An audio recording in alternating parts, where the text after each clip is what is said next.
तो कल हम लोग हाइब्रिडाइजेशन के बारे में मैंने बनाना सिखा रहा था आपको, कैसे बनाएंगे, है ना। देखिए, थोड़े दिन में ये सारे जो लेक्चर्स हैं बेटा जी, ये सब यूट्यूब पे भी मैं अपलोड कर दूंगा। चैनल का नेम आपको लिंक दूंगा, आप लोग खुद भी देख सकते हैं, औरों को भी शेयर कर सकते हैं। तो देखिए, हाइब्रिडाइजेशन, एसपी हाइब्रिडाइजेशन मैंने आपको दिखा दिया था। ठीक, अब दूसरा शब्द, सेकंड हाइब्रिडाइजेशन है sp2 हाइब्रिडाइजेशन। तो sp2 का मतलब एक s ऑर्बिटल यूज करना है, दो p ऑर्बिटल हमें यूज करने। ठीक, सिंपल सी बात है। जितने हाइब्रिड ऑर्बिटल इन्वॉल्व होते हैं, हम लोग पहले ही पढ़ चुके हैं, उतने ही हाइब्रिड ऑर्बिटल नए फॉर्म होते हैं। तो यहाँ देखो, अब हाइब्रिड ऑर्बिटल का एक डेफिनेट डायरेक्शनल नेचर है, मतलब उनके अंदर डेफिनेट एंगल्स हैं। आवाज मेरी क्लियर आ रही है ना सबको? तो उनके भी डेफिनेट एंगल होते हैं, ठीक है, और डेफिनेट अरेंजमेंट में वो इसलिए अरेंज रहते हैं। तो जैसे देखो, एक s ऑर्बिटल और दो p ऑर्बिटल ले लो, ये एक p और ऑर्बिटल ले लो, चलो एक px ऑर्बिटल ले लो, एक p ऑर्बिटल ले लो, py। अब यहाँ पे तीन मिलना है, तो इसे हम sp2 हाइब्रिडाइजेशन कहेंगे। और sp2 हाइब्रिडाइजेशन में तीन ऑर्बिटल इन्वॉल्व है, इसलिए तीन नए ऑर्बिटल बनेंगे। और वो तीनों ऑर्बिटल जो होते हैं, देखो, एक 120 के एंगल पर अरेंज रहते हैं। तो ये ऐसे होते हैं ट्राइगोनल प्लेनर स्ट्रक्चर। तो ये एंगल जो है इनका सब तरफ कितना है, 120 एंगल होता है। हाइब्रिड ऑर्बिटल में एक लोब बड़ा होता है, एक लोब छोटा होता है। आपका मन छोटा दिखाओ चाहे ना दिखाओ, ऐसे भी बना सकते हो, कोई ऐसा इशू नहीं है। इस स्ट्रक्चर को हम कहते हैं ट्राइगोनल प्लेनर। ठीक है, ट्राइगोनल प्लेनर स्ट्रक्चर। अब देखिए, एग्जाम्पल अगर हम देखें इसका, तो जैसे कल हमने BeF2 पढ़ा था, है ना। सेम ऐसे उसी के आगे अगर हम बढ़ा दें, देखो BeF3 माइनस, ये मैंने कहा था कैसे बनता है, आपको ये बताया था कि BeF2 जो होता है, इसमें वैकेंट ऑर्बिटल होते हैं, ये इसको लोन पेयर दे देता है, और BeF3 बनता है। तो देखो ये कैसे बनेगा, ध्यान से देखना। इतने की स्ट्रक्चर तो कल हम लोगों ने देख ही ली थी, है ना। बेरिलियम को फिर से बनाते हैं, देखो 1s2, अब सीधे 2s ये हो गया और 2p ये हो गया। फिर बेरिलियम को एक्साइटेड स्टेट में दिखाओ, एक्साइटेड स्टेट में दिखाओगे तो एक इलेक्ट्रॉन जंप करके इधर दिखा दो। ठीक, अब देखो हाइब्रिडाइजेशन में जो ऑर्बिटल पार्टिसिपेट करते हैं, उनमें इलेक्ट्रॉन हो भी सकते हैं, उन ऑर्बिटल्स में, उनमें नहीं भी हो सकते हैं। उनमें एक में इलेक्ट्रॉन हो, एक में नहीं हो, ऐसा भी हो सकता है। एक में पेयर्ड हो, एक में अनपेयर्ड हो, वैसा भी कोई भी तरीका हो सकता है। तो देखना यहाँ पर sp2 हाइब्रिडाइजेशन दिखा रहा है, तीन ऑर्बिटल आपस में मिक्स हो गए। तो इसको हम क्या कह रहे हैं, sp2 हाइब्रिडाइजेशन। अब ध्यान समझना ये वाला पॉइंट। तो तीन ऑर्बिटल तो हाइब्रिड बन गए, एक ये हमारा बचा जो कि कौन सा है, अनहाइब्रिड ऑर्बिटल है। और ये हमारे बन गए कौन से, sp2 हाइब्रिड ऑर्बिटल। दो में इलेक्ट्रॉन है, एक में नहीं है, तो ये हमारे क्या कहलाएंगे, sp2 हाइब्रिड ऑर्बिटल। अब ध्यान से देखो, BeF2 में कल हमने क्या कहा था, दो फ्लोरीन तो नॉर्मल है, ध्यान से सुनो, दो फ्लोरीन तो नॉर्मल, एक एक इलेक्ट्रॉन अपना लाके यहाँ शेयर कर लेंगे। ये दोनों अपना एक एक इलेक्ट्रॉन, इसको हम चलो क्रॉस से बनाए देते हैं, आपको देखने में आसान हो जाएगा। ये दोनों ने एक एक इलेक्ट्रॉन दिया, तो यहाँ पे ये क्या बन गया, कोवेलेंट बॉन्ड। और एक फ्लोरीन जो था हमारा कैसा था, नेगेटिव, जिसके अंदर दो इलेक्ट्रॉन थे, वो लुईस बेस का काम कर रहा था। एक फ्लोरीन का काम कर रहा था, लुईस बेस का, वो एक इलेक्ट्रॉन पेयर देगा, और दो इलेक्ट्रॉन हमारे देखो यहाँ आ गए। इस तरीके से बन गया। तो देखो बेरिलियम, ठीक है, और एक तरफ हम नॉर्मली बनाए दे रहे हैं सीधे, एक तरफ एक फ्लोरीन, एक तरफ एक फ्लोरीन, और एक तरफ कोऑर्डिनेट बॉन्ड से बना हुआ फ्लोरीन। ठीक, इस तरीके से देखो ये BeF3 फॉर्म हो गया। अब एक बात देखो, मैंने कहा था आपसे कि सारे ऑल कोऑर्डिनेट बॉन्ड्स जितने भी कोऑर्डिनेट बॉन्ड्स होते हैं वो क्या होते हैं, आर कोवेलेंट ही होते हैं, आर कोवेलेंट कंपाउंड्स। ठीक, वो सब के सब क्या होते हैं, कोवेलेंट कंपाउंड्स होते हैं। ठीक, इसलिए सारे कोऑर्डिनेट बॉन्ड्स जो होते हैं वो कोवेलेंट बॉन्ड्स ही होते हैं, कंपाउंड लिख दिया मैंने, सॉरी। सारे कोऑर्डिनेट बॉन्ड कौन से हैं, कोवेलेंट बॉन्ड्स होते हैं। आप बता नहीं सकते हैं कि बनने के बाद कंपाउंड के कि कौन सा बॉन्ड कोऑर्डिनेट है, कौन सा वो है, यानी इस केस में। इसलिए देखो, हेंस इन BeF3 वन निगेटिव कोई पूछे कोऑर्डिनेट बॉन्ड कितना है तो आप वन टिक कर दीजिए, लेकिन सारे बॉन्ड सेम ही है एक टाइप से, बस फर्क होता है इलेक्ट्रॉन के शेयरिंग का। कोवेलेंट बॉन्ड में एक एक इलेक्ट्रॉन दोनों शेयर करते हैं, कोऑर्डिनेट में कोई दोनों इलेक्ट्रॉन एक ही एटम दे देता है। तो यहाँ पे क्या हो जाएगा कि जब सारे बॉन्ड एक जैसे हैं, कोऑर्डिनेट बॉन्ड मैं कह रहा हूँ कि सारे एक बाद में कोवेलेंट बॉन्ड ही होते हैं, तो इसलिए आप ये नहीं कह सकते कि इनमें से कौन सा कोऑर्डिनेट है, इसलिए इन सब की बॉन्ड लेंथ भी सेम है। इसलिए हेयर ये बहुत इंपॉर्टेंट बात, ऑल तीन पी बॉन्ड है ना हमारे पास क्या है, तीन बॉन्ड लेंथ है, ऑल Be बेरिलियम और फ्लोरीन की कितनी बॉन्ड लेंथ है, तीन बॉन्ड लेंथ है हमारे पास यहाँ पे। ठीक है, ऑल तीन बेरिलियम, एक बेरिलियम, एक फ्लोरीन, एक बेरिलियम एक बेरिलियम एक, तीन हमारे पास क्या है, बेरिलियम फ्लोरीन बॉन्ड लेंथ, और वो सब की सब क्या है, सेम है।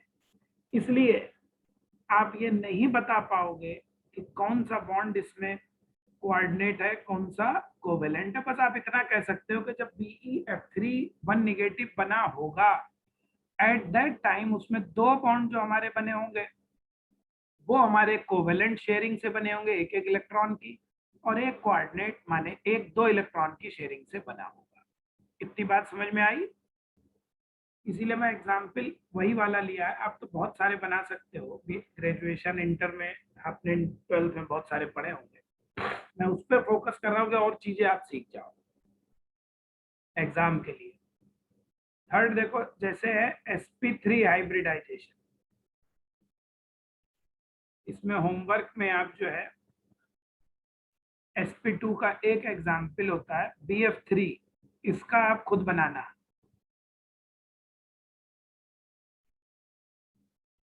प्रैक्टिस के लिए हमें भेज सकते हो व्हाट्सएप करके चेक करवाने के लिए ग्रुप में। वो ग्रुप में क्या पर्सनली भेज देना उसी नंबर पे जिसमें आप ऐड हुए हैं।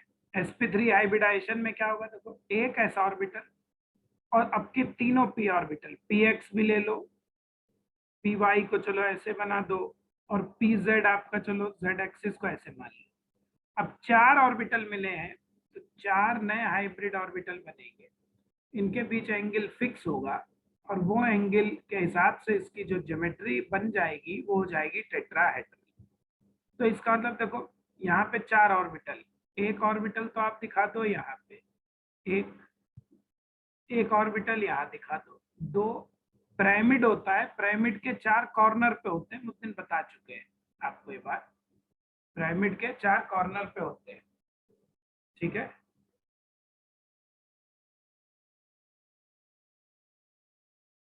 देखो ये बन गया, ये हमारा क्या कहलाता है, स्ट्रक्चर टेट्राहेड्रल कहलाता है। क्यों कहलाता है, ये बातें अभी हम लोग आगे करेंगे। ये टेट्राहेड्रल कहलाता है, इसमें सारे एंगल, ऑल एंगल्स क्या होते हैं हमारे ऑफ, उस दिन हम बता चुके हैं 109 डिग्री 28 मिनट और 30 सेकेंड्स के होते हैं, लेकिन हमने कहा था जनरली इसको हम लोग 109.5 डिग्री कंसीडर कर लेते हैं। अब इसका एग्जाम्पल देखो, उसी को आगे बढ़ाते हैं, सेम एग्जाम्पल। जैसे हम लोगों ने पढ़ा था कि BeF2 इसमें sp हाइब्रिडाइजेशन था, फिर इसको एक फ्लोराइड ऐड किया अभी, तो एक फ्लोराइड ऐड किया, एक लोन पेयर और मिल गया, तो sp2 हो गया। अभी भी इसके पास BeF2 में हमने कहा था 2p ऑर्बिटल्स, अगर आपको ध्यान हो क्या होते हैं, आर एम्प्टी होते हैं, खाली होते हैं। यहाँ पे एक में लोन पेयर मिल गया तो इसका मतलब एक भर गया तो एक ही बचा, तो 1p ऑर्बिटल इज स्टिल अभी भी खाली है। तो और टोटल वैलेंस इलेक्ट्रॉन निकालना सिखाए थे हमने, बेरिलियम के 2 और 2 फ्लोरीन से मिल गए। तो इसमें तो 4 है, सॉरी, और इसमें देखो 4 थे और एक फ्लोराइड ने 2 इलेक्ट्रॉन और दे दिए, तो ये कितने होगा 6। ऐसे ही देखो अभी एक ऑर्बिटल खाली है तो एक लोन पेयर और मिल सकता है। तो अब हमारा बन जाएगा BeF4 2 नेगेटिव, और यहाँ पे अब हाइब्रिडाइजेशन हमारा sp3 हो जाएगा और टोटल वैलेंस इलेक्ट्रॉन हमारे कितने हो जाएंगे 8 ऑक्टेट पूरा हो जाएगा, ठीक है ना। और यहाँ पे अब हमें कोई भी ऑर्बिटल खाली नहीं बचा है। अब हम इसकी स्ट्रक्चर अगर बनाएं तो देखो कैसे बनेगी। जैसे बेरिलियम को सीधे एक्साइटेड स्टेट में बना देते हैं, अब तो ऊपर जान ही गए हो। 1s2 2s और 2p ये था। अब सीधे सीधे इसमें क्या हो गया हाइब्रिडाइजेशन, ये 2s है, ये 2p ऑर्बिटल, कौन सा हाइब्रिडाइजेशन हो गया sp3 हाइब्रिडाइजेशन। 4 ऑर्बिटल बन जाएंगे एक जैसी एनर्जी के, एक जैसी शेप के, इन्हें हम क्या कहेंगे sp3 हाइब्रिड ऑर्बिटल। अनहाइब्रिड या कोई नहीं है, 2 में इलेक्ट्रॉन है 2 खाली है। तो BeF4 में 2 फ्लोरीन तो नॉर्मल है और 2 फ्लोरीन कौन से आए नेगेटिव से आए, तो ये लोग तो अपना एक एक इलेक्ट्रॉन यहाँ देंगे, है ना। तो एक इलेक्ट्रॉन इसका शेयरिंग कहा गया है, किसका शेयरिंग, और ये लोग कितने देंगे 2 इलेक्ट्रॉन, कोऑर्डिनेट बॉन्ड बनाएंगे। इस तरीके से बनेगा। कहने का मतलब देखो बेरिलियम, इसने इधर से इलेक्ट्रॉन मिला, इधर से इलेक्ट्रॉन मिला, ये तो नॉर्मल है, और 2 इसके का कोऑर्डिनेट। अब यहाँ पर भी वही बात है, आप कह सकते हो, कोई पूछे क्वेश्चन में तो एग्जाम में पूछते ही है कि BeF4 2 नेगेटिव में कितने कोऑर्डिनेट बॉन्ड है, तो आप 2 आंसर दे दीजिए। But all beryllium fluorine bond length हमारी क्या है आर सेम है, इसलिए आप बाद में नहीं बता सकते बनने के बाद कि कौन सा बॉन्ड इसमें कोऑर्डिनेट है और कौन सा बॉन्ड इसमें कोवेलेंट है। इसमें भी एक होमवर्क है सिंपल सा, मीथेन का खुद बना के देखना, हमको भेजिएगा, ठीक है। ये आप हमें करें बना के भेजिए। अब फोर्थ एग्जाम्पल, 3 हो गए, फोर्थ हाइब्रिडाइजेशन देखो, समझो। फोर्थ हाइब्रिडाइजेशन क्या है, बहुत इंपॉर्टेंट है, समझने की कोशिश करो। अब है sp3d। अब इसको थोड़ा सा डिटेल में समझना है, थोड़ा बढ़िया सा एग्जाम्पल है इसका। देखो समझो, पहले मैंने ये कहा आपको लास्ट क्लास में, हाइब्रिडाइजेशन से हम स्ट्रक्चर को एक्सप्लेन करने की कोशिश करते हैं, लेकिन ये नहीं होता कि हाइब्रिडाइजेशन की वजह से किसी की स्ट्रक्चर होती है, ये हम बता चुके हैं आपको, ठीक। तो अगर हाइब्रिडाइजेशन को समझना है समझाने के लिए हमें, तो पहले हमें कंपाउंड की प्रॉपर्टीज पता होनी चाहिए। पहले हमें क्या होना चाहिए, कंपाउंड की प्रॉपर्टीज पहले से पता होनी चाहिए। तो जरा देखो, यहाँ पे एक s ऑर्बिटल और 3 p ऑर्बिटल ले लो पहले तो, ठीक, और एक d ऑर्बिटल, और वो d ऑर्बिटल हम कौन सा ले रहे हैं, dz² ऑर्बिटल ले रहे हैं। यहाँ पे d ऑर्बिटल 5 होते हैं, उसमें हम कौन सा वाला ले रहे हैं, dz² ऑर्बिटल ले रहे हैं, s px py pz। तो इन 5 मिल रहे हैं, 5 के मिलने से 5 ऑर्बिटल बनेंगे हाइब्रिड। अब वो 5 हाइब्रिड ऑर्बिटल किस एंगल पे कैसे अरेंज होते हैं, देखो ऐसे होते हैं। 3 ऑर्बिटल तो यहाँ है, ट्राइगोनल प्लेनर जो भी ऊपर का था, इनके हम छोटे लोब नहीं बना रहे हैं। और 2 ऑर्बिटल, एक अबव द प्लेन और एक ऑर्बिटल है कहाँ, बिलो द प्लेन। इस स्ट्रक्चर को हम कहते हैं ट्राइगोनल बाईपिरामिडल। ट्राइगोनल बाईपिरामिडल, ये नाम क्यों रखे जाते हैं सब हम आपको बताएंगे। ट्राइगोनल बाईपिरामिडल, ठीक। इन नाम रखने की भी सब रीजन होते हैं, सब अभी आगे सिखाएंगे आप। तो देखो इसका एग्जाम्पल है PCl5। अब ध्यान से कुछ समझाता हूं, देखो सिंपली तो हम इसको हाइब्रिडाइजेशन से कैसे शो कर रहे हैं, देखना। Its hybridisation can be shown by दो मेथड से, बाय फॉलोइंग टू मेथड्स, दो मेथड से हम शो कर सकते हैं। ठीक, और हमें ये चेक करना है कौन सा सही है। देखना आप, मेथड फर्स्ट। ठीक, समझो जरा ध्यान से। देखो इसमें क्या है, सीधे सीधे फास्फोरस, फास्फोरस का ग्राउंड स्टेट बनाए दे रहे हैं, बाकी पूरा नहीं लिखेंगे। नियॉन तक 10 हो गए, 3s2 3p3, 15 एटॉमिक नंबर होता है, नियॉन तक 10, और ये 3d इसका क्या है, अभी खाली है। इसका मतलब ये तो ये हो गया 3s 3p 3d। ठीक, अब फास्फोरस को क्या करो, एक्साइटेड स्टेट में ले आओ, क्योंकि 5 क्लोरीन लगी हुई है और यहाँ पे हमें अनपेड कितने दिख रहे हैं, 3। तो 5 के लिए 5 हमें ऑर्बिटल में 5 अनपेड इलेक्ट्रॉन चाहिए, तो 5 दिखा दो भाई, एक एक्साइट करा दो। इलेक्ट्रॉन एक्साइट होके कहाँ गया, यहाँ। अब इनमें सब में क्या करा दो, हाइब्रिडाइजेशन, एक एस का 3p के एक डी का, तो ये हमारा हो गया sp3d हाइब्रिडाइजेशन। अब इससे क्या हुआ, ये तो एक्साइटेड स्टेट थी, 5 ऑर्बिटल एक जैसे बन गए। ठीक, और उधर 4 डी ऑर्बिटल बचे अनहाइब्रिड। ये क्या बचे, 3d ऑर्बिटल जो कि कैसे हैं, अनहाइब्रिड। और ये हमारे बन गए sp3d हाइब्रिड ऑर्बिटल्स, जिनमें सब में एक एक इलेक्ट्रॉन पहले से है। अब क्लोरीन जो होता है, देखो हम लोग जानते हैं क्लोरीन क्या है, 3s2 और 3p5, है ना, हेलोजन तो यही होती है, NH2NP5। तो 3p जो 5 है इसका, देखो ऐसे हेलोजन को एक इलेक्ट्रॉन चाहिए 8 पूरे करने के लिए, तो यही वाला जो ऑर्बिटल है 3pz, ये जाके यहाँ बॉन्ड बनाता है। तो देखो अब 5 क्लोरीन आ गए, फ्लोरीन होता तो भी pf5 का भी ऐसे ही बनता। तो 5 क्लोरीन ले आओ, सबके पास एक एक इलेक्ट्रॉन, एक यहाँ शेयरिंग कर लो, एक यहाँ, एक यहाँ, एक यहाँ शेयरिंग करा दीजिए, और एक यहाँ, ये सबके एक एक इलेक्ट्रॉन आके शेयर हो गए इस तरीके से। तो हमारा ये बन गया ट्राइगोनल बाइपिरामिडल स्ट्रक्चर, और हम उसको ऐसे बना देते हैं। ठीक,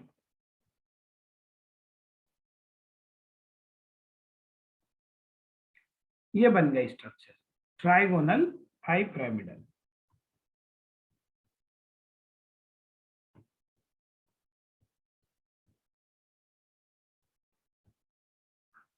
ठीक, इसको शॉर्टकट टीबीपी लिखते हैं।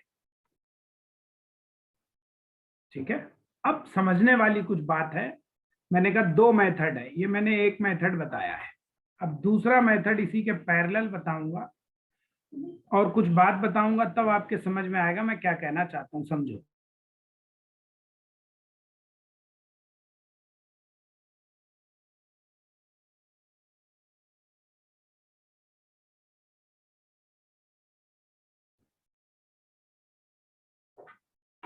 इतना तो वैसे ही बना रहने दो, एक्साइटेड स्टेट वाला यहीं से चलाएंगे।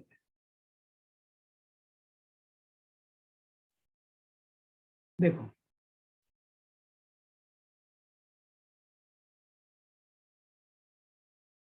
अब ये कह रहे हैं, देखो एक फिनोमिना होती, कोई जरूरी नहीं है हाइब्रिडाइजेशन एक ही हो एक ही चीज में, एक ही एटम पर दो दो हाइब्रिडाइजेशन भी हो सकते हैं। देखो इसको हम ये कहें कि पहले इसमें sp2 हाइब्रिडाइजेशन हो रहा है, और इधर p और d अलग मिलके pd हाइब्रिडाइजेशन कर रहे हैं, दो हाइब्रिडाइजेशन एक साथ हो रहे हैं, sp2 भी हो रहा है और pd भी हो रहा है। तो इससे क्या होगा देखना, इससे होगा ये 3 हाइब्रिड ऑर्बिटल अलग बनेंगे, जिन्हें हम क्या कहेंगे, sp2 हाइब्रिड ऑर्बिटल। दो हाइब्रिड ऑर्बिटल ये हो गए, जिन्हें हम क्या कहेंगे, pd हाइब्रिड ऑर्बिटल, है ना, ये हो गए। और ये आपके 4 वैसे ही बचे, जो कि कौन से हैं, अनहाइब्रिड है, इनमें वही इलेक्ट्रॉन। अब 3 क्लोरीन अलग से बॉन्ड बनाने आए इधर, 3 तो इनके साथ बना लिए, चलिए भाई, और 2 क्लोरीन अलग से बॉन्ड बनाने आए, इसके साथ इसके साथ। ध्यान से समझना, अब जरा समझो, देखो अब दोनों हाइब्रिडाइजेशन को कंपेयर कर रहे हैं हम, ध्यान से देखो। मेथड 1 में अगर हम देखें तो 5 हाइब्रिड ऑर्बिटल एक साथ बन गए हैं, इनको sp3d कह रहे हैं। पांचों एक साथ बने तो सब एक ही जैसे होंगे, सबके साइज एक जैसे होंगे। तो इस हाइब्रिडाइजेशन के अकॉर्डिंग, मेथड 1 के according, according to this collective, एक साथ जो आपने कराया है collective hybridisation, all phosphorus chlorine bond length जो है हमारी क्या होनी चाहिए, सेम आनी चाहिए, मस्ट बी सेम, सेम आनी चाहिए। बट एक्सपेरिमेंटली, एक्सपेरिमेंटली हो क्या रहा है कि फास्फोरस क्लोरीन की सारी बॉन्ड लेंथ एक बराबर नहीं होती। एक्सपेरिमेंटली जो है, देखो एक साथ 5 ऑर्बिटल बने, जब एक साथ 5 ऑर्बिटल बने हैं तो जाहिर सी बात है भाई, ये जो हाइब्रिड ऑर्बिटल है इनके साइज सेम है, और जब साइज सेम है तो इनके साइज जब सेम हो गए तो इसका मतलब इनसे इनकी बॉन्ड लेंथ जो है हमारी क्या आएंगी, सेम आएंगी। तो इस हिसाब से हमारी पांचों क्लोरीन फास्फोरस बॉन्ड लेंथ क्या आनी चाहिए, सेम आनी चाहिए। लेकिन हम एक्सपेरिमेंट से क्या देख रहे हैं कि बट एक्सपेरिमेंटली यहाँ पर क्या है, all phosphorus chlorine bond length एक जैसी नहीं होती है, bond length are not equal, same नहीं है। जो हम सोच रहे हैं इक्वल होनी चाहिए वो इक्वल नहीं है।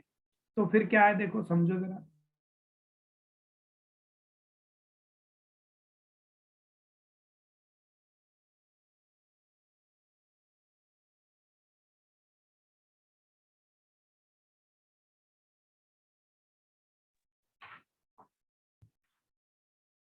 ये है,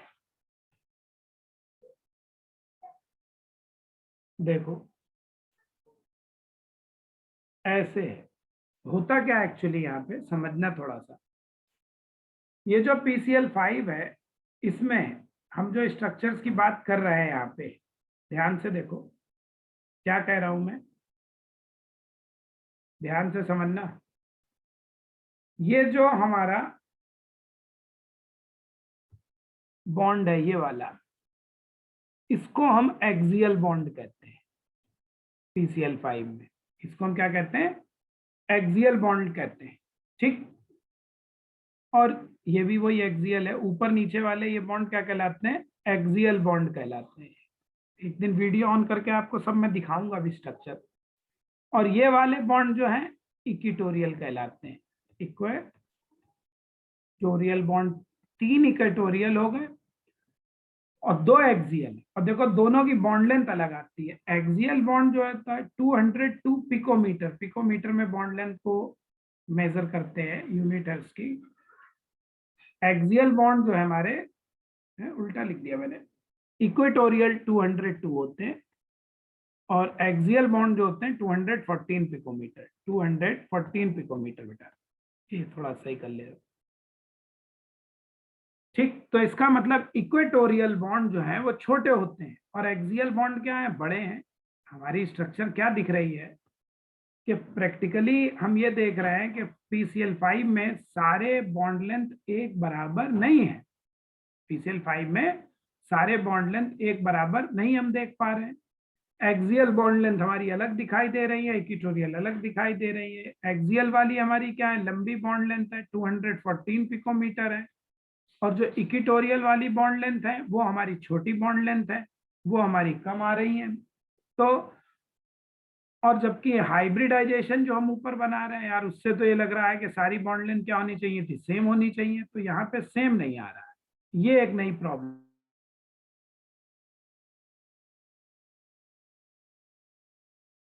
देख लो एक बार, पहले समझो फिर बताता हूँ, पहले देखो।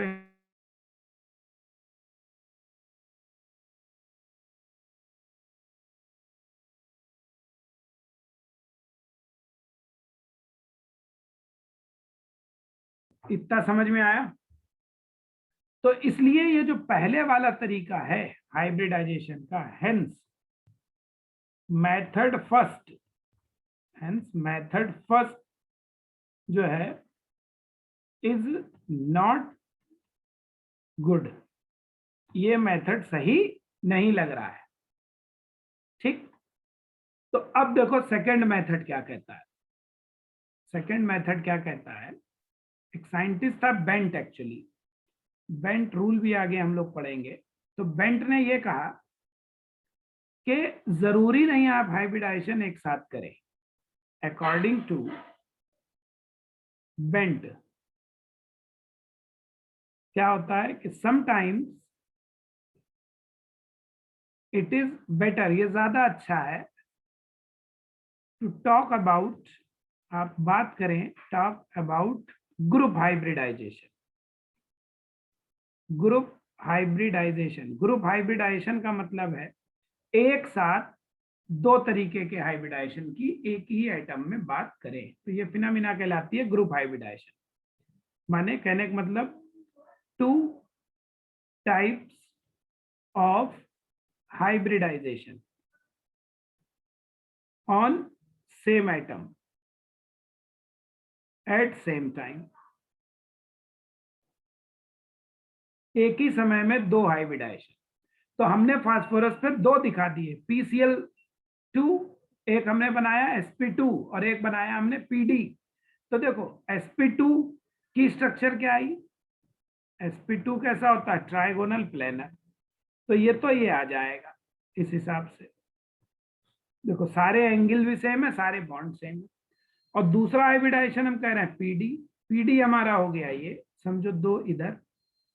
अब देखो आगे हम बताएंगे अभी आपको, इस टॉपिक के बाद उसी पे आएंगे।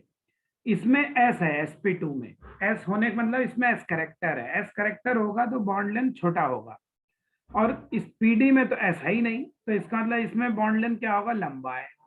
तो sp2 में क्या है, एस करेक्टर है, एस परसेंटेज, और यहाँ पे नो एस परसेंटेज, इसलिए आपका जो है हेंस, इसीलिए ये वाला बॉन्ड का जो लेंथ होगा वो छोटा आएगा, ये बॉन्ड लेंथ शॉर्टर होगा, और ये वाले बॉन्ड लेंथ इसीलिए यहाँ पे क्या होंगे, लंबे आएंगे।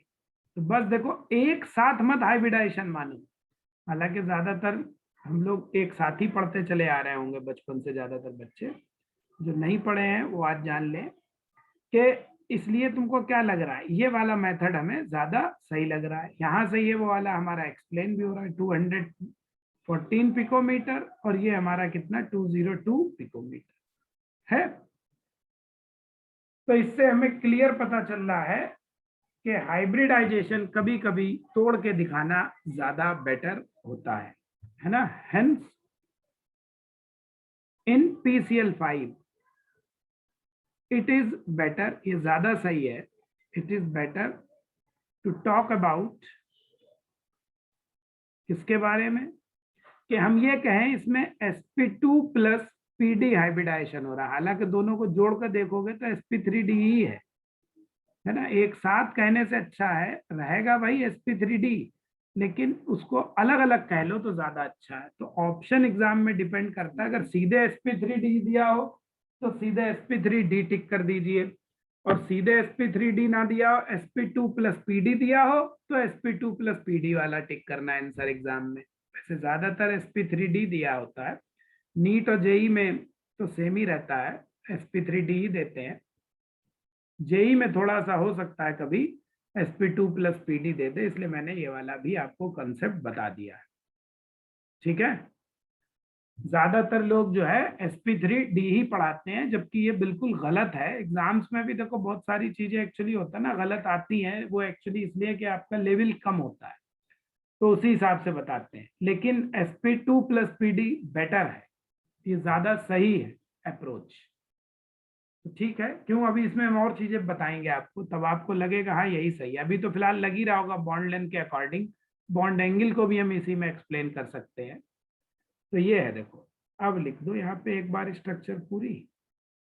तो बुक्स में जनरली एक दिया रहता है, लेकिन ऐसा है नहीं, ये बिल्कुल गलत है कि आप sp3d पूरा कहें, तो वो एग्जाम के ऊपर डिपेंड है, जैसा ऑप्शन दिया वैसा टिक कर लेना। ये देखो 90 का एंगल है, और ये आपका 120 का एंगल होता है। अब इसमें टोटल कितने एंगल होते हैं ये भी एक नई समस्या है, तो हम एंगल्स कैसे निकालेंगे टोटल, है ना। कभी कभी क्या होता है टोटल एंगल्स पूछ लेगा कि भाई PCl5 में टोटल एंगल कितने हैं। तो हम कैसे निकालेंगे, तो टोटल एंगल कैसे निकाले जाएं, तो देखो इसको भी समझ लो, बहुत इंपॉर्टेंट।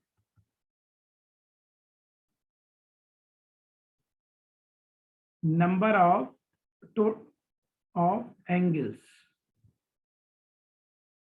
एंगल्स निकाल ले, किसके लिए, for A, B and type systems, type molecules, मतलब दो ही टाइप के एटम होने चाहिए। ए हमारा सेंट्रल एटम है, यहाँ पे ए क्या है, सेंट्रल एटम है, बी क्या है, साइड एटम है। तो अगर सेंट्रल एटम ए और सारे surrounding atom side atom same है तभी ये फार्मूला लगेगा। एन क्या है, नंबर ऑफ साइड एटम्स, देखो सारे सराउंडिंग एटम सेम होने चाहिए। हियर ऑल साइड एटम भी कहते हैं, सराउंडिंग एटम भी कहते हैं, मस्ट बी सेम। अगर डिफरेंट होंगे तो ज्यादा कॉम्प्लिकेटेड हो जाता, वैसा एग्जाम में नहीं पूछेंगे। तो देखो नंबर ऑफ एंगल्स कैसे निकालोगे, equals to n factorial upon 2 factorial और n माइनस 2 फैक्टोरियल। ठीक है, n तो जान ही गए यहाँ क्या है, देखो अभी एग्जाम्पल से समझते हैं। जैसे देखो हमें मालूम है कि BeF2 की बात अभी हमने करी थी, इसमें एंगल कितना है, एक ही है 180 का, है ना। हमने अभी जैसे BF3 आपको बनाने को दिया है, तो BF3 में 120 के कितने एंगल हैं, 3 है, ये तो हमें स्ट्रक्चर से पता है। तो देखो हम इसको यहाँ से निकालते हैं, फार्मूले से चलाते हैं, देखिए फार्मूले से आ रहा है नहीं आ रहा है। तो देखो फॉर एग्जाम्पल, अब पहला एग्जाम्पल जैसे यही है, BeF2 का निकालते हैं, पहले से ही पता है एक आएगा। ठीक है, देखो 0 फैक्टोरियल, नोट करके ध्यान रखना, 0 फैक्टोरियल जो होता है वो 1 होता है, ये फैक्टोरियल का साइन होता है, तो 0 फैक्टोरियल 1 होता है, ये ध्यान रखना। ठीक है, और फैक्टोरियल का मतलब होता है, बाय वाले जो हो समझ लो, डिक्रीजिंग ऑर्डर में मल्टीप्लाई करना। ठीक, फैक्टोरियल का मतलब डिक्रीजिंग ऑर्डर में मल्टीप्लाई करना। तो देखो यहाँ पे n कितना है, 2 है, तो इसलिए नंबर ऑफ एंगल्स कितना आया, देखो नंबर ऑफ एंगल्स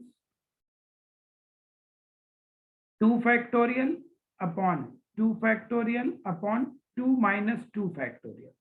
देखो ये तो ऐसे ही कट गया, 2 फैक्टोरियल 2 फैक्टोरियल, और 2 में से 2 गया 0, और 0 फैक्टोरियल कितना होता है 1, तो 1 बाई 1 1 ही रहेगा। तो इसका मतलब कितने एंगल आए 1, और 1 ही होता है, देखो हमने ऊपर देखा। दूसरा देखो BeF3 माइनस हो या BF3 हो, ठीक है, तो इन सब में एटसेट्रा इस टाइप के मॉलिक्यूल हैं, जैसे n इक्वल्स टू कितना है 2, तो यहाँ पे कितने एंगल्स हो जाएंगे, नंबर ऑफ एंगल्स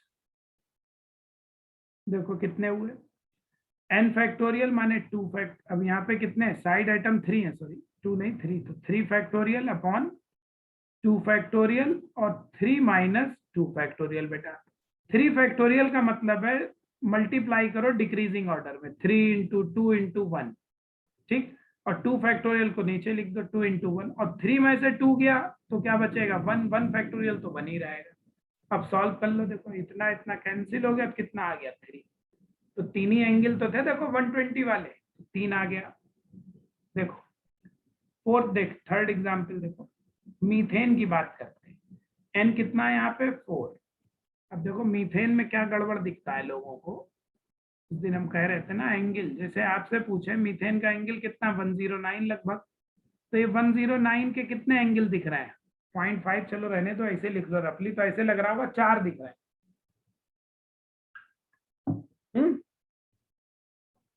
4 नहीं है ये, 6 है। देखो कैसे, यहाँ देखो पहले पहले तो वैल्यू निकाल के दिखाते हैं, फिर स्ट्रक्चर में भी आपको दिखाते हैं। तो number of angles n factorial, 4 का फैक्टोरियल, 2 का फैक्टोरियल, 4 माइनस 2 का फैक्टोरियल।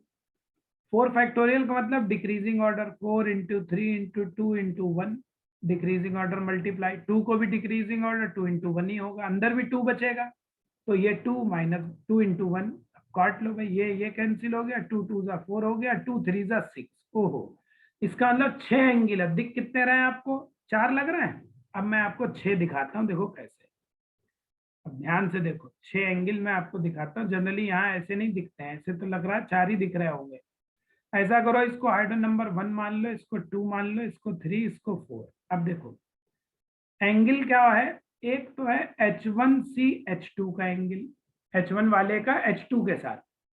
दूसरा एंगल होगा H1 वाले का H3 हाइड्रोजन के साथ। तीसरा एंगल होगा H1 का किसके साथ? फोर्थ वाले हाइड्रोजन के साथ। 3 एंगल तो ये होगा। फिर दूसरे वाले हाइड्रोजन का एंगल पहले वाले से तो हो ही चुका है, तो तीसरे वाले से होगा। और दूसरे वाले हाइड्रोजन का एंगल चौथे वाले से होगा। ऐसे ही तीसरे वाले हाइड्रोजन का एंगल पहले वाले से तो हो चुका, दूसरे से भी हो चुका, तो सिर्फ किससे बचा? चौथे वाले से। अब देख लो, गिन लो कितने दिख गए। 4, 6 हाइड्रोजन, 6 एंगल, 1 2 3 4 5 6। देखने में 4 लग रहा है, एक्चुअली ये स्ट्रक्चर 3 डायमेंशनल स्ट्रक्चर है, इसलिए ऐसा लग रहा है ना। हमें ये दिख रहा है 1 2 3 4, ये 4 एंगल तो दिख ही रहा है आपको। एक्चुअली 2 जो मिस हो रहे हैं वो कौन से? एक इन दोनों का भी तो होगा, और एक ये दोनों का भी होगा, H2 H4 का भी होगा, और H1 H3 का भी होगा। अब 6 दिख रहे होंगे, देखो है। तो टोटल 6 एंगल है। फोर्थ एग्जाम्पल देखो, PCl5 की बात करते हैं। n इक्वल्स टू कितना है? 5। तो अब यहाँ पे एंगल्स कितने हो जाएंगे? तो यहाँ भी फार्मूला लगा, 5 फैक्टोरियल, 2 फैक्टोरियल और 5 माइनस 2 फैक्टोरियल। 5 का factorial decreasing order, 5 into 4 into 3 into 2 into 1, और नीचे 2 फैक्टोरियल 2 इंटू 1। अंदर बचेगा 5 में से 2 गए 3, तो 3 इंटू 2 इंटू 1। इतना और इतना ये कैंसिल, 2 2 जा 4 और 5 2 जा 10। ओहो, इसका मतलब PCl5 में 10 एंगल्स होंगे। अब वो 10 दिखाएं कैसे आप, जरा वो भी देख लो। अब वो कौन कौन से होते हैं, अब समझो ध्यान से। ना समझ में आए तो पूछिएगा।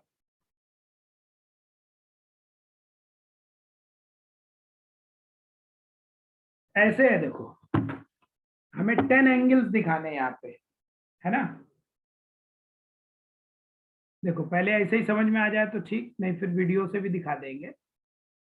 देखो एक एंगल तो ये हो गया, एक एंगल ये हो गया, ये इक्वेटोरियल प्लेन कहलाता है। एक एंगल ये हो गया, तो 3 एंगल तो कौन से हो गए? 3 एंगल्स ऑफ 120 के, 3 एंगल 120 के हो गए, ठीक।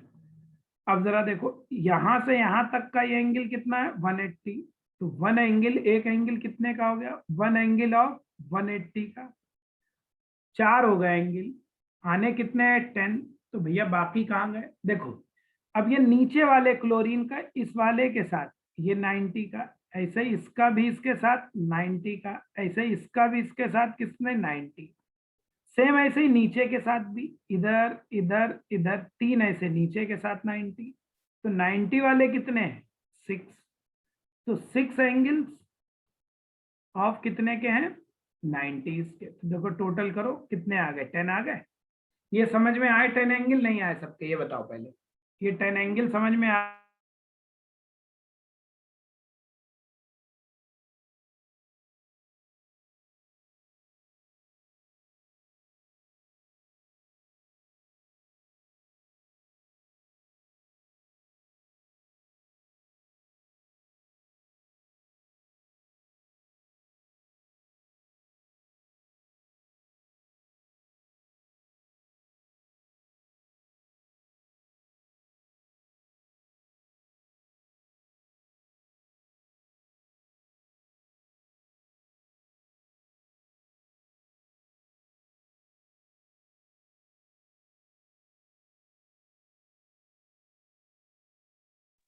समझ में नहीं आए? देखो नहीं आए हो तो अब मैं दूसरे तरीके से दिखा रहा हूँ, समझना। चलो ध्यान से, मैं वीडियो ऑन करके समझा रहा हूँ, इसको समझने की कोशिश करना सब लोग। देखिए ध्यान से समझिए जरा। आप इस स्ट्रक्चर को देखो, एक्चुअली ये स्ट्रक्चर है कैसा। देखो ट्राइगोनल बाई पिरामिडल स्ट्रक्चर दिखा रहा हूं कैसे होते हैं।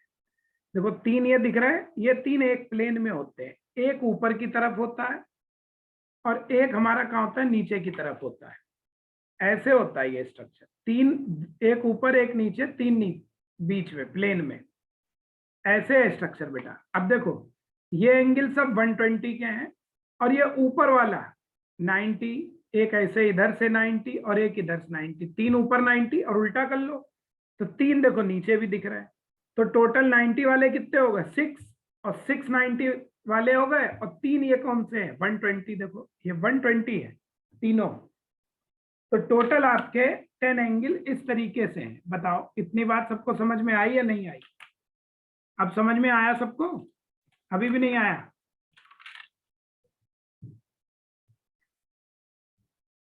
ठीक है ना? अभी क्लियर? चलिए वेरी गुड, अब समझ में आ गया, थैंक यू। तो इस तरीके से देखो एंगल होते हैं। फिफ्थ एग्जाम्पल आपके लिए होमवर्क है, ये आप खुद निकालना। SF6, IF7, इसमें सब निकालना, ये होमवर्क है। इनमें एंगल्स फाइंड करना, टोटल कितने कौन कौन से हैं। ठीक, कोशिश करना, नहीं आएगा तो हमसे पूछना, हम बताएंगे। वैसे तो आपसे एग्जाम में अगर पूछेगा तो टोटल पूछेगा, कौन कौन से तो खैर नहीं पूछ सकता, लेकिन फिर भी आना चाहिए, कब क्या पूछ ले पता नहीं, एक एक क्वेश्चन की इंपॉर्टेंस होती है एग्जाम में बेटा।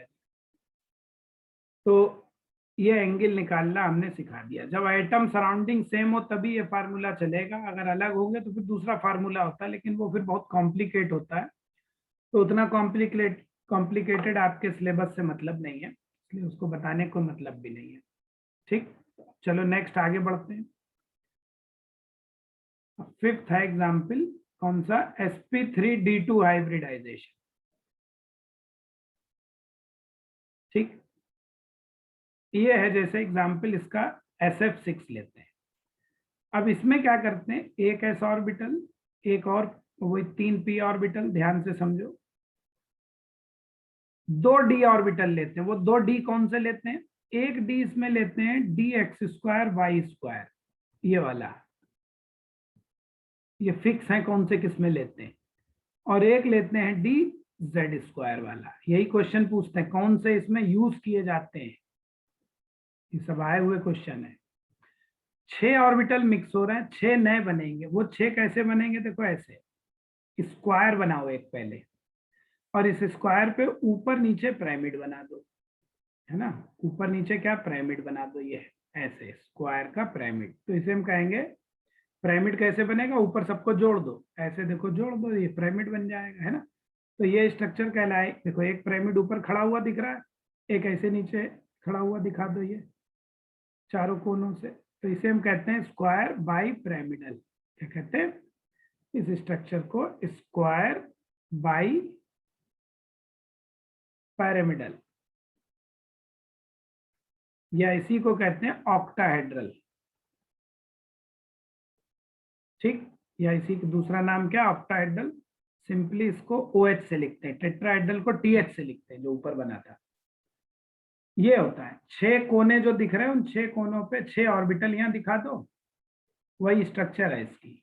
ठीक, तो देखो एक ऑर्बिटल यहाँ, एक ऑर्बिटल यहाँ 2, एक यहाँ 3, एक यहाँ 4, एक यहाँ 5, एक यहाँ 6, दो ऊपर नीचे दिखा दो या ऐसे दिखा दो समझने के लिए।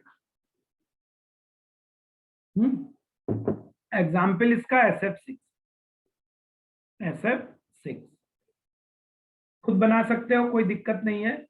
SF6 को सल्फर को एक्साइट करके दिखाना है। सल्फर 16 एटॉमिक नंबर, नियॉन तक 10 हो गए, फिर 3s2, 3p4 और 3d0। सल्फर को एक्साइटेड स्टेट में सीधे बना देते हैं। यहाँ तो ये ऐसे है ना, 3s में 2 हैं,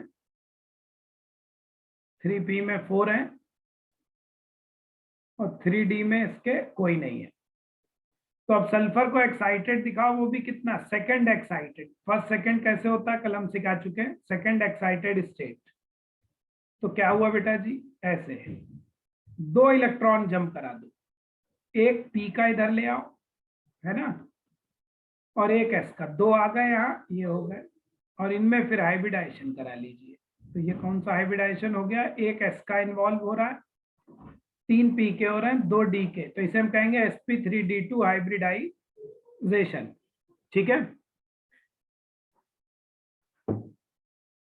ये sp3d2 हाइब्रिडाइजेशन हो गया। 6 ऑर्बिटल एक जैसे बन जाएंगे, 1 2 3 4 5 6, इन 3 से कोई मतलब नहीं, ये तो 3d है, जो कि कौन से हैं, अनहाइब्रिड ऑर्बिटल है। और ये हमारे बन गए sp3d2 हाइब्रिड ऑर्बिटल, और इनमें सब में क्या है, एक एक इलेक्ट्रॉन ऑलरेडी है। ठीक, अब 6 फ्लोरीन आ जाएंगे, हर फ्लोरीन के पास अपना एक इलेक्ट्रॉन, वो ला के यहाँ क्या बना लेगा, कोऑर्डिनेट बॉन्ड बना लेगा। ठीक, सारे फ्लोरीन अपने यहाँ से कोऑर्डिनेट बॉन्ड, सॉरी कोऑर्डिनेट नहीं, कोवेलेंट, एक एक इलेक्ट्रॉन की शेयरिंग कर रहा है ना, तो एक एक इलेक्ट्रॉन की शेयरिंग कर दी, कोवेलेंट बॉन्ड बनेगी। तो ये 6 कैसे, स्क्वायर में, और 2 ऊपर नीचे। हालांकि देखो इसमें भी ऊपर नीचे दिख रहा है, लेकिन ये यहाँ पर एक्सेल इक्वेटोरियल वर्ड नहीं बोले जाते, सब तरफ बॉन्ड लेंथ सेम होती है। All S F bond length are same, यहाँ पे सारी बॉन्ड लेंथ क्या होती हैं, सेम होती है। ठीक है, ये बात है, तो जब सारी बॉन्ड लेंथ सेम है, तो इसलिए उनमें हम जो है एक्सेल इक्वेटोरियल वर्ड नहीं बोलते, ध्यान रखो, जब अलग अलग होती है बॉन्ड लेंथ तब बोलते हैं, सेम है तो उसको बोलने से कोई मतलब नहीं होता है, ये ध्यान रखिए। ठीक, तो देखो जरा मैं आपको दिखा दूं, अगर आपके नहीं समझ में आया हो, देखो ध्यान से समझना। चलिए देखना जरा, फिर से दिखा रहा हूँ, इसकी स्ट्रक्चर को समझो। देखो क्या होता है बेटा जी, 4 तो ये दिख रहा है, देखो ये 4 आपको ऐसे दिखेंगे। ठीक, एक दिन मैं मॉडल भी बना के दिखाऊंगा आपको, मॉडल है एक्चुअली मेरे कॉलेज में बंद है इस समय लॉकडाउन की वजह से, तो मैं आपको दिखा दूंगा लाके दोबारा। तो ये है, देखो 2 ऊपर नीचे दिख रहे हैं, और 4 ऐसे दिख रहे होंगे आपको। ठीक, लेकिन अगर तुम इसे घुमा दो, तो फिर वही जो ऊपर दिख रहे थे, देखो वो नीचे आ गए, किधर भी घुमा दो। तो ऑक्टाहेड्रल स्ट्रक्चर ऐसी है, इसको आप किधर भी घुमा के देख सकते हो, और चाहो किधर भी घुमा दो आप इसे, आपको सब स्ट्रक्चर में बॉन्ड वही दिखाई देंगे, ऊपर नीचे आगे पीछे। तो इसलिए हम यहाँ पे एक्सेल इक्वेटोरियल वर्ड नहीं बोलते हैं, यहाँ पे सारी बॉन्ड लेंथ सेम आएंगी, आइटम ही अलग हो तो अलग बात है, वरना तो यहाँ सब सेम आएगा। ठीक है, तो इसलिए यहाँ पे क्या आ गया आपका, सेम, यहाँ एक्सेल इक्वेटोरियल बोलने की जरूरत नहीं है। एंगल्स कितने हैं, कौन कौन से हैं, वो आप निकालना, आपका काम है, होमवर्क हमने दिया, फिर हमें बताइएगा। ठीक, तो sp हो गया, sp2 हो गया, sp3 हो गया, sp3d, sp3d2, अब लास्ट है तुम्हारा sp3d3। इसको IF7 एग्जाम्पल में ये आपको खुद करना है, इसकी स्ट्रक्चर हम बताए दे रहे हैं।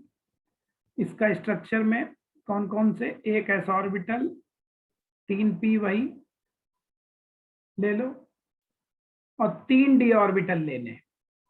अब 3d ऑर्बिटल में एक तो वही dz² वाला इसमें होता है, एक इसमें होता है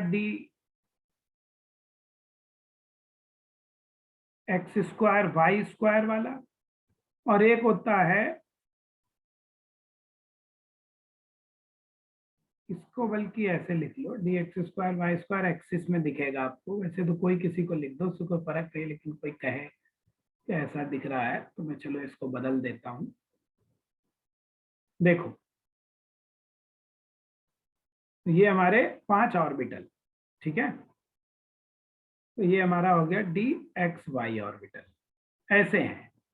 तो 7 मिलने, 7 ऑर्बिटल बनेंगे, और वो 7 ऑर्बिटल कैसे अरेंज होते हैं, देखो पेंटागन बनाओ एक, 5 ऑर्बिटल तो इनके कोनों पे दिख रहा है, पेंटागोनल, और 2 ऑर्बिटल ऊपर नीचे होते हैं, है ना। तो इसे हम कहते हैं पेंटागोनल बाइपिरामिडल स्ट्रक्चर। तो क्या कहते हैं, पेंटागोनल बाइपिरामिडल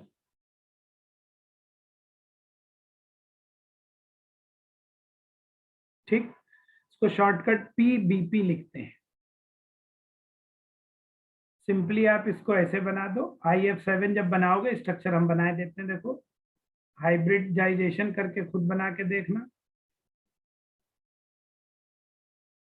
ये 5 तो एक ही प्लेन में होते हैं, और एक ऊपर और एक नीचे। यहां पर इसे कहते हैं एक्सियल, यहां पर भी वही एक्सियल, और ये वाले कहलाते हैं इक्वेटोरियल। और यहां पर भी तुम देखोगे तो बॉन्ड लेंथ अलग अलग आएगी। तो अब जब बॉन्ड लेंथ अलग अलग आएगी तो फिर उसको ऐसे एक्सप्लेन करना क्या होगा, हमारे लिए मुश्किल हो जाएगा। और जब ऐसे एक्सप्लेन करना मुश्किल हो तो मैंने कहा था कि उसको भी हम काहे से दिखाना चाहिए, उसको भी फिर हमें दिखाना चाहिए ग्रुप हाइब्रिडाइजेशन से। तो यहाँ पर भी साइंटिस्ट कहते हैं भाई आप ग्रुप हाइब्रिडाइजेशन का यूज करिए, है ना। तो खैर, जैसे इक्शाओ एक्सियल और इक्वेटोरियल, यहाँ पर लेकिन एक फर्क है, बहुत इंपॉर्टेंट फर्क है। जो पीछे एक्सियल इक्वेटोरियल बताए थे, वहां पे एक्सियल बड़ा था, और यहाँ पे एक्सियल छोटा होता है, उल्टा होता है। यहाँ पे एक्सियल 179 पिकोमीटर होता है, और इक्वेटोरियल जो है आपका वो 186 पिकोमीटर। देखो ये बहुत इंपॉर्टेंट पॉइंट है। यहाँ भी अकॉर्डिंग टू ग्रुप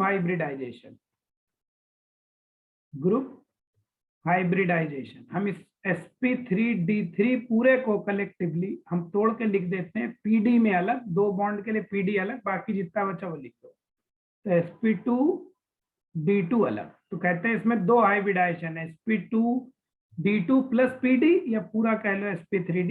एग्जाम में तो जनरली पूरा ही आता है। तो नोट करने वाली बात है, ध्यान रखना है आपको क्या, कि PCl5 और IF7 दोनों में फर्क है।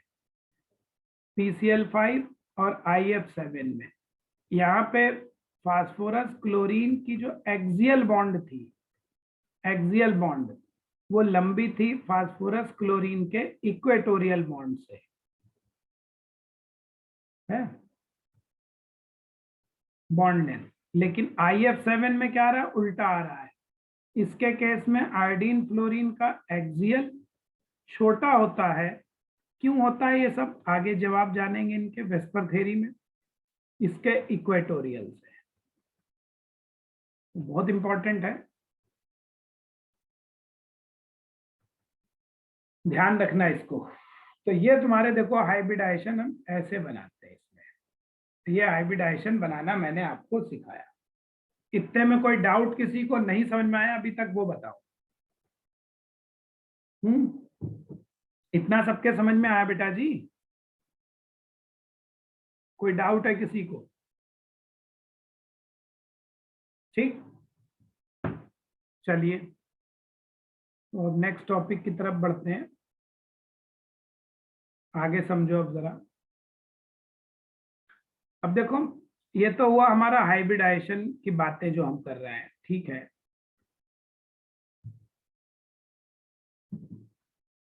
अब बात एक ये है कि हाइब्रिड ऑर्बिटल में परसेंटेज एस करेक्टर की हमें बात करनी है, और ये बहुत इंपॉर्टेंट है, most important. Percentage S character,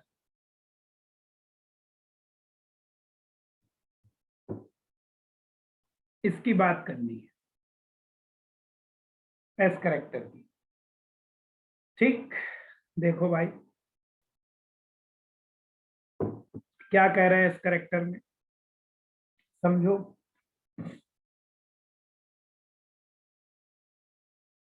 देखो हाइब्रिड ऑर्बिटल हाइब्रिडाइजेशन से जब बनते हैं हाइपोथेटिकली, तो ये मानते हैं कि उनके अंदर सारे करेक्टर बराबर होंगे। जैसे हम लोग हैं भाई, मम्मी पापा हमारे क्या है, हम उनका हाइब्रिड प्रोडक्ट है।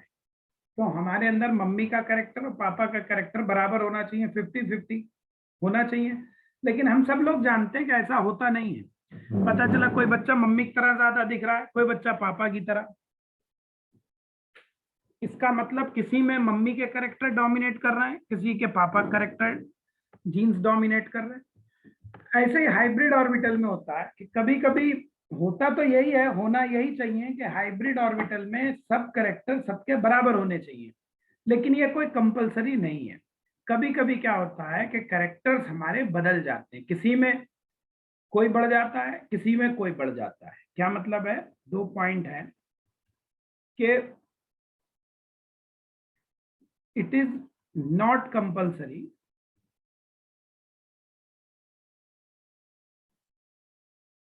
क्या नहीं कंपलसरी है? That all hybrid orbitals have equal percentage of characters after hybridization।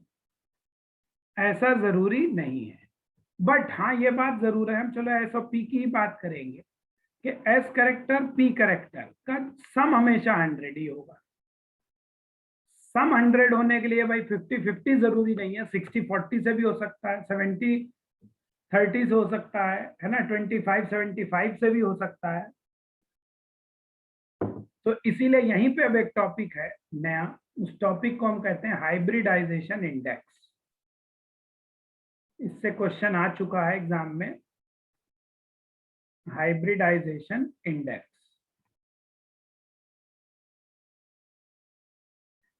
तो चलिए देखते हैं हाइब्रिडाइजेशन इंडेक्स क्या होता है। इसको हम लिखते हैं SPI से, ये आई है hybridisation index.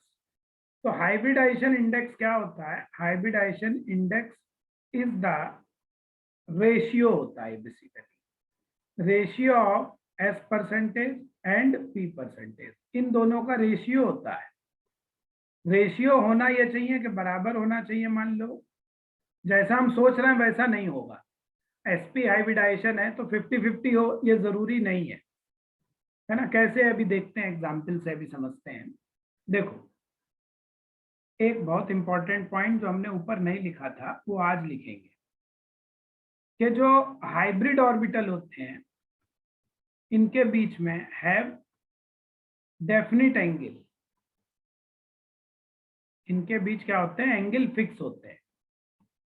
And it is given by, और ये काहे से देते हैं? ये क्वांटम की इक्वेशन से आता है, cos theta equals to S by S minus 100 या P माइनस 100 अपॉन P। अब देखो, चाहो S करेक्टर की बात कर लो, चाहो P की, किसी एक की कर लो। तो जनरली साइंटिस्ट लोग S की बात करते हैं, तो इसलिए हम S को बात करेंगे और P निकालने के लिए 100 में से माइनस कर देंगे। तो इसका मतलब देखो हमें क्या रिजल्ट दिख रहा है, ये थीटा क्या एंगल है, वही ऑर्बिटल्स के बीच का एंगल।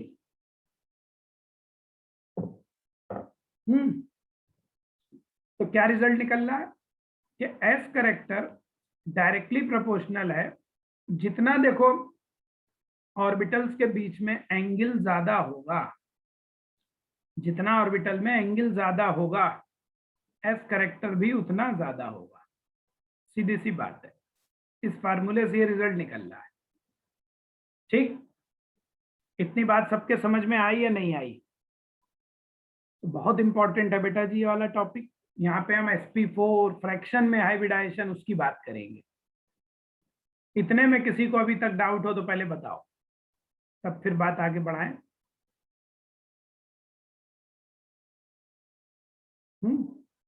जैसे वाटर है ना, वाटर, ये है वाटर, इसमें एक तरफ दो तरफ लोन पेयर है, दो तरफ बॉन्ड पेयर है। जब इसका हाइब्रिडाइजेशन निकालेंगे तो sp2.3 आएगा, इसका निकालेंगे sp4 आएगा। यही चीज हमें सीखनी है कैसे है, हाउ दिस। तो ये देखेंगे अब हम लोग, आज नहीं हो पाएगा, जरा देर में नेक्स्ट लेक्चर में ये कैसे होता है, how does it take place, ये हम सीखेंगे इन नेक्स्ट लेक्चर में। ठीक है, कल आपको इसको सिखाऊंगा। कोई डाउट हो आप पूछ सकते हो।